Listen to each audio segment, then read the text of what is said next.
In today's video, I'm going to teach you how to add files to Bitbucket repository. We'll start by signing in. Open Bitbucket in your browser and log in with your Atlassian account.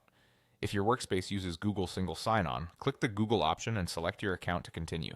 Complete any prompts you see, such as two-step verification. Once you're in, you'll land on your workspace.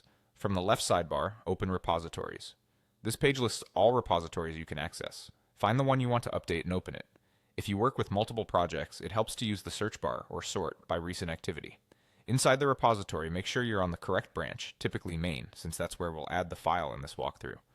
Now look for the More Actions menu, the three vertical dots near the top right of the source view, and click it. Choose Add File. Bitbucket opens a simple editor where you can create a new file directly in the repo.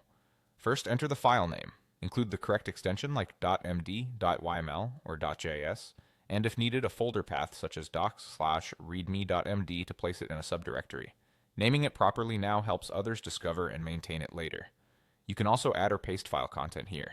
Take a moment to proofread since this content will be committed to the branch. Before saving, scroll to the commit section. Add a clear commit message that describes what you're adding and why. Think of it as the record that future teammates will read. For example, add initial contributing guide is much more helpful than update. If your team uses conventional commit styles, follow that format here. When you're ready, click Commit. Depending on your settings, Bitbucket may show a final confirmation. If it does, click Commit again to finalize.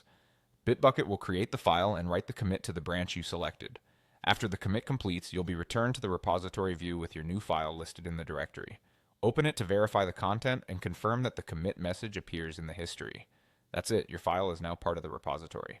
Quick recap: sign in, open repositories, select your repo, use the three-dot menu to add file, name the file, write a helpful commit message, and commit the change. Thanks for watching and happy building.